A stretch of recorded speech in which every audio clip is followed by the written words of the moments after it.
அல்லேலூயா. கர்த்தருடைய பரிசுத்த நாமத்துக்கு மகிமை உண்டாவதாக. ஏலோகிம் விடுதலின் வார்த்தை என்ற நிகழ்ச்சியின் மூலமாக உங்கள் யாவரையும் நான் சந்திப்பதில் பெரிய மகிழ்ச்சி அடைகிறேன். இந்த காலை நேரத்தில் உன்னதமான ஆண்டவர் உயர்த்துவோம். மகிமை மாட்சிமை நிறைந்தவர் என்ற பாடலை எல்லாம் 2 கைகளை தட்டி உற்சாகமாய் பாடி கர்த்தருடைய நாமத்தை மகிமைப்படுத்துவோம். அவர் மகிமை நிறைந்தவர், அவர் மாட்சிமை உள்ளவர், அவர் உன்னத தேவன், அவர் நீதியின் தேவன், அவர் நிகரில்லாத தெய்வத்தை உயர்த்துவோம். ஆமென். மகிமை மாட்சிமை நிறைந்தவரே மகிழ்வுடன் தொழுதிடுவோம். மகிமை மாட்சிமை நிறைந்தவரே மகிழ்வுடன் தொழுதிடுவோம். பரிசுத்த தேவனாம் இயேசுவை பணிந்தே தொழுகுவோம். பரிசுத்த தேவனாம் இயேசுவை பணிந்தே தொழுகுவோம். மகிமை மாட்சிமை நிறைந்தவரே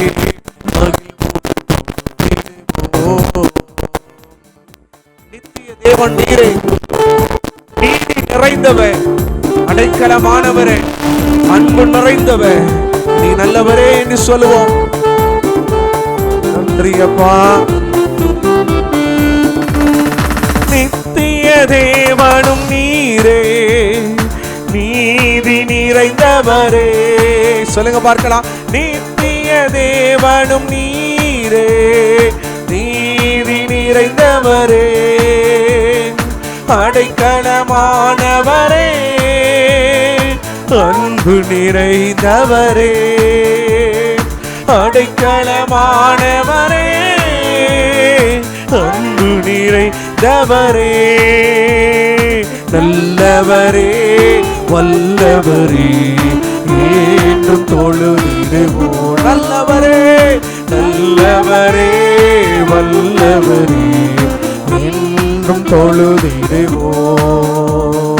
மகிமை மாட்சிமை நிறைந்தவரே மகிழ்வுடன் தொழுதிடுவோம். மகிமை மாட்சிமை நிறைந்தவரே மகிழ்வுடன் தொழுதிடுவோம். எல்லாரும் அப்படி சொல்ல போறோம். நீர் மகிமை நிறைந்தவர், நீர் மாட்சிமை நிறைந்தவர், உன்னத தேவன் நீர், நீங்க நீதி நிறைந்தவர், அன்பு நிறைந்தவர். ஓ அந்த ஆண்டவரை கனத்தோடு மகிமையோடு நாங்கள் நன்றி சொல்லுகிறோம் ஐயா. ஹல்லேலூயா. நீங்க நீதி செய்கிற நியாயாதிபதி சொல்லுவோமா. நீங்க நீதி உள்ள தேவன் அப்பா, எனக்காக நியாயத்தை வெளிப்படுத்துகிறவர். அந்த மகிமை எல்லாம் அப்பா ஒருவருக்கே, அப்பா ஒருவருக்கே நாங்கள் செலுத்துகிறோம். இந்த நாளில் அப்பா எங்களுடைய சமூகத்தில் எங்களை தாழ்த்துகிற ஐயா ஆண்டவரே, நீதியின் தேவனுக்கு முன்பாக, நியாயம் தீர்க்கிறவருக்கு முன்பாக, நியாய பிரமாணத்தை எங்களுக்கு கட்டளையாய் கொடுத்தவருக்கு முன்பாக எங்களை நாங்கள் தாழ்த்துகிறோம். நாங்கள் நீதியாய் வாழ, நீதி உள்ளவர்களாய் வாழ, நியாயமானபடி நடப்பதற்கு தேவாவியானவரே எங்களுக்கு அனுகிரகம் செய்யுங்கப்பா. இப்படி அனுகிரகங்கள் மத்தியில் இறங்கினதற்காக சோத்திரம். இயேசுவின் நாமத்தில் பிதாவே, ஆமென் ஆமென். அல்லேலூயா. கர்த்தருடைய பரிசுத்த நாமத்துக்கு மகிமை உண்டாவதாக. இயேசு நல்லவர். இந்த புதிய மாதத்துக்குள்ள கிருபையாய் கொண்டு வந்து ஆண்டு நடத்திட்டே வருகிறாரு. அந்த ஆண்டவருடைய சமூகத்தில் ஒரு வார்த்தையை நம்ம தியானிப்போம். அதே சங்கீதத்தின் புஸ்தகம் 37வது சங்கீதம் 6வது வசனத்தை நாம் வாசிக்கும் பொழுது வேதம் இப்படி சொல்லுகிறது. உன் நீதியை வெளிச்சத்தை போலவும், உன் நீதியை வெளிச்சத்தை போலவும், உன் நியாயத்தை பட்டப்பகலை போலவும் விளங்க பண்ணுவார். உன் நியாயத்தை அவர் பட்டப்பகலை போல விளங்க பண்ணுவார் என்று சொல்லி நாம் பார்த்தோம். பிரியமானவர்களே, கடந்த வாரங்களிலே ஆண்டுடைய வார்த்தையை, அவருடைய நீதியை குறித்தும் அவருடைய நியாயத்தை குறித்தும் வேதம் என்ன கற்றுக் கொடுக்கிறது, அந்த வேத வார்த்தையை நாம் என்ன செய்கிறோம், அந்த நிகழ்ச்சி மூலமாக நீங்கள் தியானித்து கொண்டு வந்திருப்பீர்கள். ஒருவேளை இந்த வேதத்தை கடந்த வார செய்தியை நீங்கள் கேட்கலன்னா மறுபடியும் என்ன செய்யுங்க, அந்த செய்திகளை நீங்கள் யூடியூப்ல என்ன செய்யலாம், போட்டு கேட்கலாம். அது உங்களுக்கு ஆசுவாதமாக இருக்கும். பிரியமானவர்களே, இன்னைக்கு இந்த வாசித்த இந்த வேத பதிகளில் வேதம் சொல்லுகிறது, நம்ம ஆராதிக்கிற ஆண்டவர் அவன் நீதியுள்ள தேவன், அவன் நியாயாதிபதி என்று சொல்லி வேதம் சொல்லுகிறது. அவருடைய நீதி எப்படி நம்ம இடத்துல எதிர்பார்க்கிறாரு. மத்தேயு எழுதின சுவிசேஷம் 23வது அதிகாரம் 23வது வசனத்தை ஒருவர் வாசிக்கலாமே. மாயக்காரராகிய வேதபாரகரே, மாயக்காரராகிய வேதபாரகரே, பரிசேயரே, உங்களுக்கு ஐயோ, உங்களுக்கு ஐயோ, நீங்கள் ஒற்றலாமிலும் வெந்தயத்திலும் சீரகத்திலும் தசமபாகம் செலுத்தி நியாய பிரமாணத்தில் கற்பித்திருக்கிற விசேஷித்தவைகளாகிய நீதியையும் இரக்கத்தையும் விசுவாசத்தையும் விட்டுவிட்டீர்கள். பாருங்க, நமக்கு கொடுக்கப்பட்டதான நியாய பிரமாணத்தில் கற்பித்திருக்கிற விசேஷித்தவைகளாகிய நீதியும் இரக்கத்தை என்ன செஞ்சிட்டீங்க? விட்டுவிட்டீர்கள். அல்லேலூயா. அடுத்த வசனம் இவைகளை செய்ய வேண்டும், அவைகளையும் விட்டுவிடக்கூடாது. இப்போ அநேகருடைய வாழ்க்கை எப்படி இருக்கு அப்படின்னா, தேவனுக்கென்று தைலத்தில், எண்ணெயில், சீரகத்தில் எல்லாவற்றிலும் அவர்கள் அன்றைய நியாயப்பிரமாணத்தின்படி, அதாவது வேதம் சொன்னபடி, வேதத்தில் சொல்லப்பட்ட நியாயப்பிரமாணத்தின் புஸ்தகத்தின்படி அவர்கள் எப்படிப்பட்டவர்களாக இருந்திருக்கிறாங்கன்னா, நியாயப்பிரமாணத்தை கரெக்டாக ஃபாலோ பண்ணியிருக்கிறாங்க. எல்லா விதத்திலும் அவர்கள் தசமங்களை கொடுத்திருக்கிறாங்க. எல்லாவற்றையும் சரியாய் கடைபிடித்தார்கள். ஆனால் அவர்களிடத்துல என்ன இல்லைன்னா, நீதியும் இரக்கத்தையும் விட்டுவிட்டீர்கள் என்று வேதம் சொல்லுகிறது. அப்போ ஒரு கிறிஸ்தவனாய் இருக்கும் பொழுது நியாயப்பிரமாணத்தை மாத்திரம் கடைபிடிக்கிறவர்களாய் இருக்கக்கூடாது. தேவனுக்கு அடுத்த 10 கட்டளைகளை மாத்திரம் கடைபிடிக்கிறவர்களாய் இருக்கக்கூடாது. ஆண்டவராய் இயேசு கிறிஸ்து கற்பித்ததான 2 பிரமாணங்களை மாத்திரம் நான் கடைபிடிப்பேன்னு சொல்லி அதோடு நாம் நின்றுவிடக்கூடாது.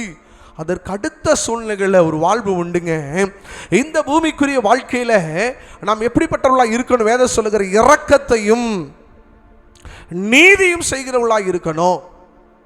அநேகர் உதவி செய்வாங்க, தான தர்மம் பண்ணுவாங்க, தசமங்களை கொடுப்பாங்க. பக்கத்தில் இருக்கிறவங்களுக்கு இரக்கம் செய்ய மாட்டாங்க. பக்கத்தில் கஷ்டப்படுறவர்களுக்கு உதவி செய்ய மாட்டார்கள். நீதியாய் நடக்க மாட்டாங்க, நீதியாய் பேச மாட்டாங்க. முகஸ்துதி பார்ப்பார்கள். முகஸ்துதி, ஆள் பார்த்து ஆள் பழகுவாங்க, ஆள் பார்த்து ஆள் நியாயம் சொல்லுவாங்க. அவருடைய வாழ்க்கை முறையே வித்தியாசமாக இருக்கிறது. அதனால தான் ஆண்டவர் சொல்றாரு, மாயக்காரரே. கடைசி நாட்கள் ஆண்டு நியாயம் தீர்க்கும் பொழுது அநேகர் நான் தசமாக கொடுத்தேன், நான் அதை செஞ்சேன், இதை செஞ்சேன், ஆண்டவர்கிட்ட நம்ம போய் நிற்கும்போது அவர் சொல்லுவார், நீ நீதியை செஞ்சையா, நீ இரக்கமுள்ளவனாக இருந்தாயா ஆண்டவர் கேட்பார். வேதத்தில் ஆண்டவர் இயேசு சில காரியங்களை சொல்லும் பொழுது, நான் உன்னிடத்தில் வந்தேன், வஸ்திரம் இல்லாதவனா வந்தேன், வஸ்திரம் கொடுத்தையா, தாகத்தோடு வந்தேன், எனக்கு தண்ணீர் கொடுத்தையா. ஆண்டவர் சொல்லுவாருங்க, அக்கிரம செய்கைக்காரரே என்னை விட்டு அகன்று போங்கள். நீங்க நீதி செய்யாம, இரக்கம் செய்யாம உங்க வாழ்க்கையில நியாயம் வெளிப்படாது, உங்களுடைய வாழ்க்கையில நீதி நடக்காது. ஆண்டவர் சொல்றாருங்க, நீ அவைகளை செய்யணும், இவைகளை விட்டு விடக்கூடாது. அப்போ எல்லார் மேலே இரக்கமா இருக்கணும், அன்பா இருக்கணும், தயவா இருக்கணும், நல்லதான் பாஸ்டர். அப்போ அதை விட்டுலாமா? நோ நோ நோ, அவைகளையும் செய்யணும், இவைகளையும் செய்யணும். அது அப்படிதான் வசனம் கற்றுக் கொடுக்கிறது. நியாயப்பிரமாண தசமம் கொடுக்கணும், தேவனுடைய ஆலயங்களுக்கு கொடுக்கணும், ஊழியம் செய்யணும், எல்லாவற்றையும் நீ சரியாக ஃபாலோ பண்ணணும். உங்களுடைய வருமானத்தில் கத்திற்கு கொடுக்கணும், உங்களுடைய சம்பளத்தில் கத்திருக்கின்ற தசமங்களுக்கு சரியாய் கொடுக்கணும். அதோடு நீங்கள் நின்றுவிடக்கூடாது, நீதியும் இரக்கத்தை செய்யணும் என்று வேதம் சொல்லுகிறது. நீங்க ஒருவேளை எல்லாவற்றிலும், சில பேர் பார்த்தீங்கன்னா எல்லாருக்கும் தசமம் கரெக்டாக கொடுத்துருவாங்க, சர்ச்சில் கொடுப்பாங்க, ஆனால் ஏழை எளியவர்களை மறந்துடுவாங்க,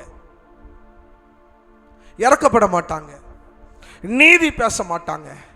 ஆண்டவர் சொல்லுவாருங்க, உங்களை பார்த்து அக்கிரம செய்கைக்காரரை என்னை விட்டு அகன்று போங்கள், அவைகளை செய்யணும், இவைகளையும் விட்டு விடாதிருங்கள். எதை விட்டுறக்கூடாது? தசமாங்களையும் காணிக்கைகளையும் அதை விட்டுறக்கூடாது, இவைகளை செய்யணும். மறுபடியும் இந்த வசனத்தை வாசிக்கும் பொழுது நான் மறுபடியும் வாசிக்க விரும்புகிறேன். மாயக்காரராகி வேதபாரகரே, பரிசேயரே உங்களுக்கு ஐயோ, நீங்கள் ஒர்த்தலாமிலும் வெந்தயத்திலும் சீரகத்திலும் தசமபாகம் செலுத்தி நியாய பிரமாணத்தில் கற்பித்திருக்கிற விசேஷித்தவைகளாகிய நீதியையும் இரக்கத்தையும் விசுவாசத்தையும் விட்டுவிட்டீர்கள்.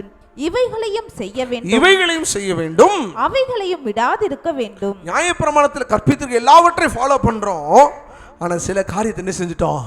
விட்டுவிட்டுட்டோம். நாம் நீதி செய்கிறவர்களாக இருக்கணும். பிரியமானவர்களே, இந்த நீதியை குறித்து நாம் பார்க்கும் பொழுது அதே மல்கியாவின் புஸ்தகத்துக்கு நேரம் உங்கள் வார்த்தையை நீங்கள் திருப்புங்க பார்க்கலாம். 2வது அதிகாரம் 17வது வசனத்தை ஒருவர் வாசிக்கலாமே. உங்கள் வார்த்தைகளினாலே கர்த்தரை வருத்தப்படுத்துகிறீர்கள், ஆனாலும் எதினாலே அவரை வருத்தப்படுத்துகிறோம் என்கிறீர்கள்.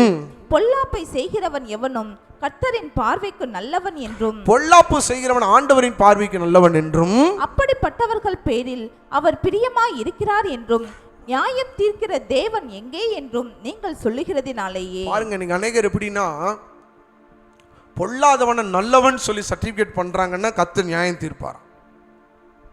இன்னைக்கு உலகம் எப்படி இருக்குன்னா, நல்லவர்களெல்லாம் கெட்டவர்களைப் போல இந்த ஊர் ஊரா திருத்தி சொல்லிடுவாங்க, துர்ச்செய்தியை பரப்புவாங்க. கெட்டவர்களெல்லாம் நல்லவர்களைப் போல அவர்கள் பரப்புகிறவர்களுக்கு தேவனுடைய நியாய தீர்ப்பு இருக்கிறது.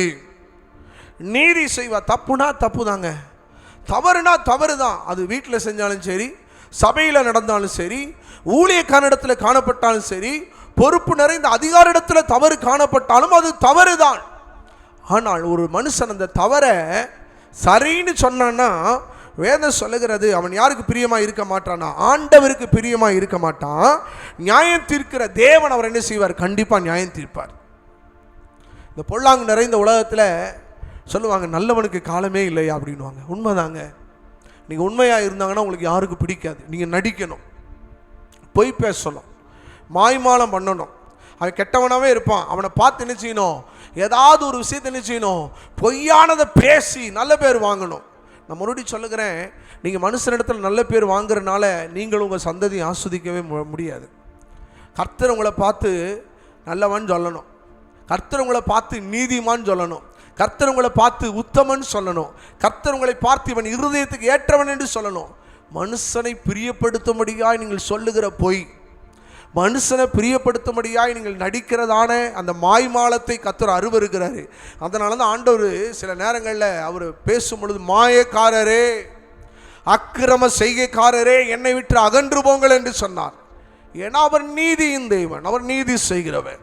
வேதத்தில் ஒரு மனுஷன் நம்ம நல்லா தியானித்திருப்போம், அநேக முறை தியானித்தது உண்டு. அப்போஸ்தலர் புஸ்தகம் 10வது அதிகாரத்தில் நம்ம வாசிக்கலாமே. நம்ம ஆண்டவர் எப்படிப்பட்டவருங்க? நீதி செய்கிறவன்.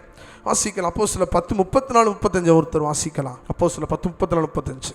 அப்பொழுது பேதுரு பேசத் தொடங்கி, தேவன் பட்சபாதம் உள்ளவர் அல்ல என்றும் எந்த ஜனத்திலாயினும் அவருக்கு பயந்திருந்து நீதியை செய்கிறவன் எவனோ, எந்த ஜனத்திலாகிலும் அவருக்கு பயந்திருந்து நீதியை செய்கிறவன் எவனோ அவனை அவருக்கு உகந்தவன் என்றும் நிச்சயமாய் அறிந்திருக்கிறேன். அவருக்கு உகந்தவன் என்று நிச்சயமாய் அறிந்திருக்கிறேன்.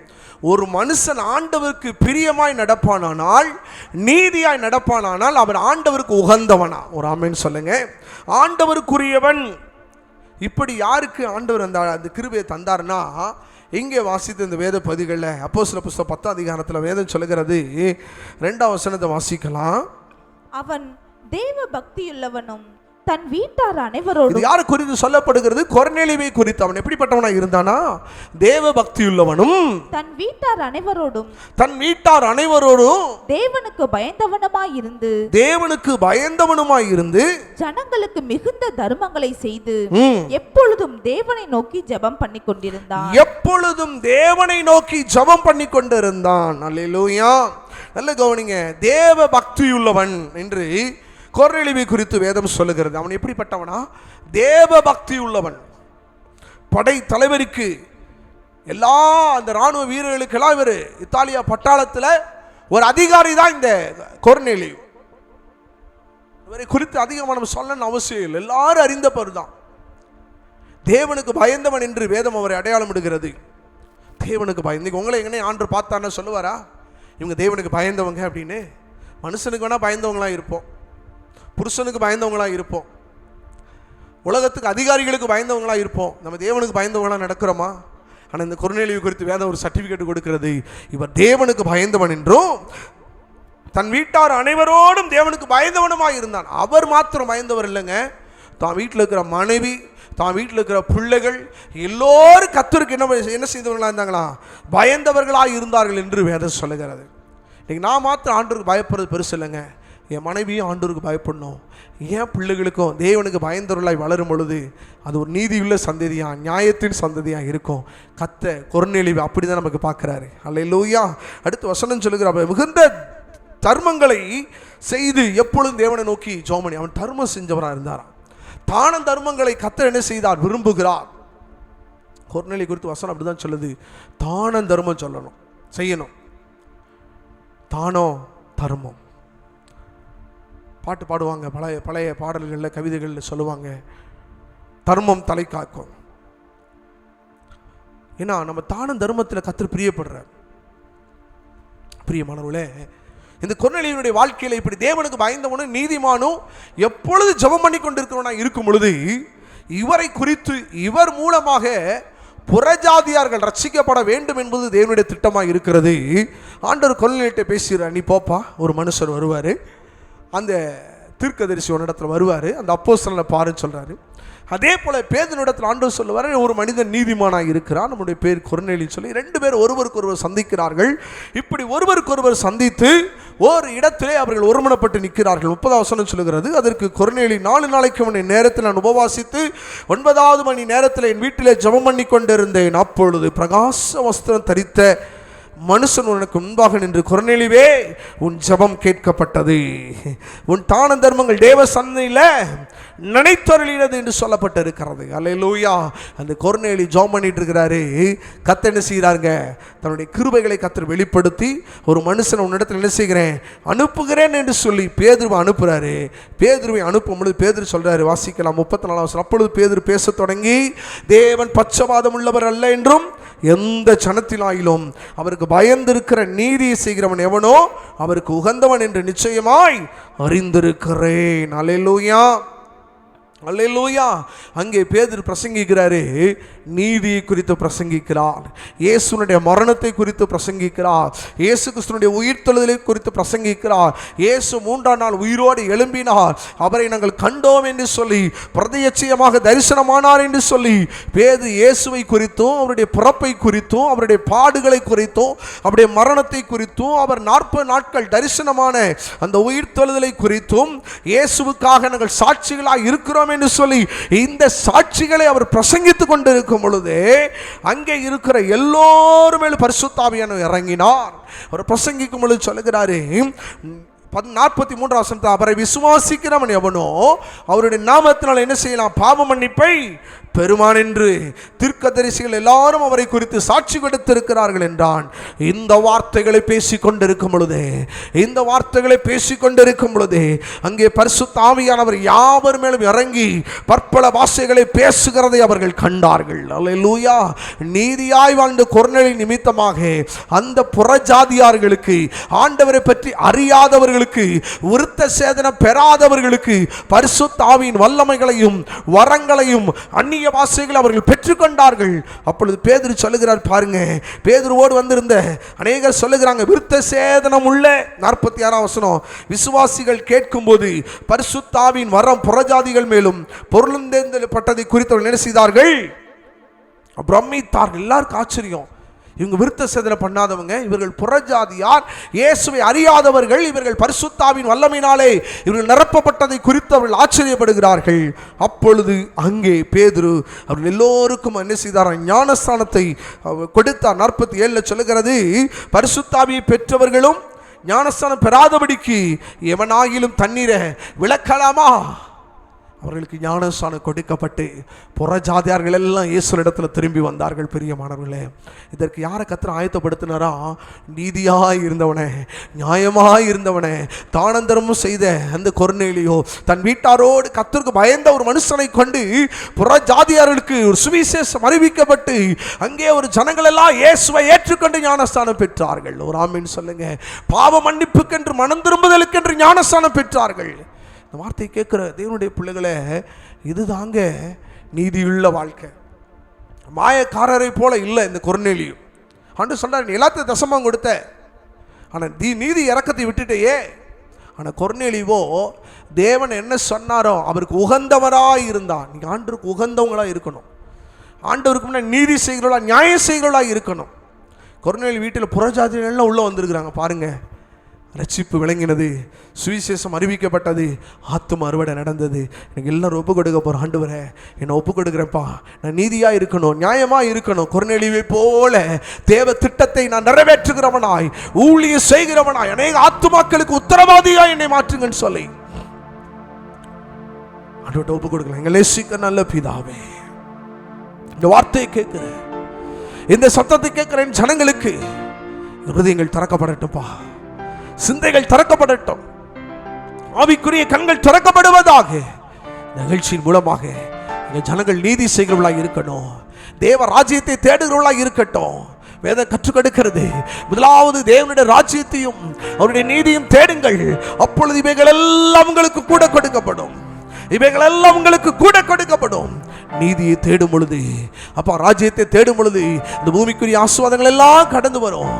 இந்த கொர்நேலியும் தேவ நீதியை தேடின மனுஷன், தேவ ராஜ்யத்துக்காய் தன்னை அர்ப்பணித்த மனிதன். இந்த வார்த்தையை கேட்கிற ஒவ்வொருவரும் தேவ நீதியும் தேவ ராஜ்யத்தையும் தேடுகிறவர்களாய் கர்த்தர் மாற்றுவீராக. புசிப்பும் குடிப்பும் தேவ ராஜ்யம் அல்ல. வார்த்தையின் மூலமாகவே ஜனங்கள் நியாயமா நடக்கணும், நீதியா இருக்கணும். நீதி இரக்கத்தை விட்டுவிடக்கூடாது. புறஜாதியார்களுக்கு கிறிஸ்துவுடைய அன்பை வெளிப்படுத்துவர்களாய், புறஜாதியார்களுக்கு முன்பாக சாட்சியுள்ளவர்களாய், புறஜாதியார்களுக்கு முன்பாக பக்தியும் பரிசுத்தம் உள்ளவர்களாய், நல்ல நடக்கை உள்ளவர்களாய் வாழ்வதற்கு தேவன் அனுகிரகம் செய்வீராக. கர்த்தரை பிரியப்படுத்துவர்களாய் வாழட்டும் ஐயா. தேவனுக்கு பிரியமுள்ளவர்களாய் வாழட்டும். தேவனுக்கு உகந்த காரியங்களை செய்ய ஜனங்களுக்கு இரக்கம் செய்வீராக. நீதியின் தேவனுக்கு முன்பாக, நீதி நிறைந்த ஆண்டவருக்கு முன்பாக, நியாய பிரமாணத்துக்கு முன்பாக உண்மை இல்லவர்களாய் ஜீவிக்க தேவன் அனுகிரகம் செய்யுங்க. நீதி செய்கிற இவர்களுக்கு நீர் நீதி செய்யும், நியாயம் செய்கிற இவர்களுக்கு நீ நியாயம் செய்யும். அப்படி அவர்களை மனதார வாழ்த்தி ஆஸ்வதிக்கிறேன். நீதியை வெளிச்சத்தை போலவும் நியாயத்தை பட்டப்பகலை போல விளங்க பண்ணுவேன் சொன்னீங்க. அப்படியே செய்யும். இயேசுவின் நாமத்தில் பிதாவே, ஆமென் ஆமென். God bless you. கர்த்தர் ஒவ்வொருவரையும் ஆஸ்வதிப்பாராக.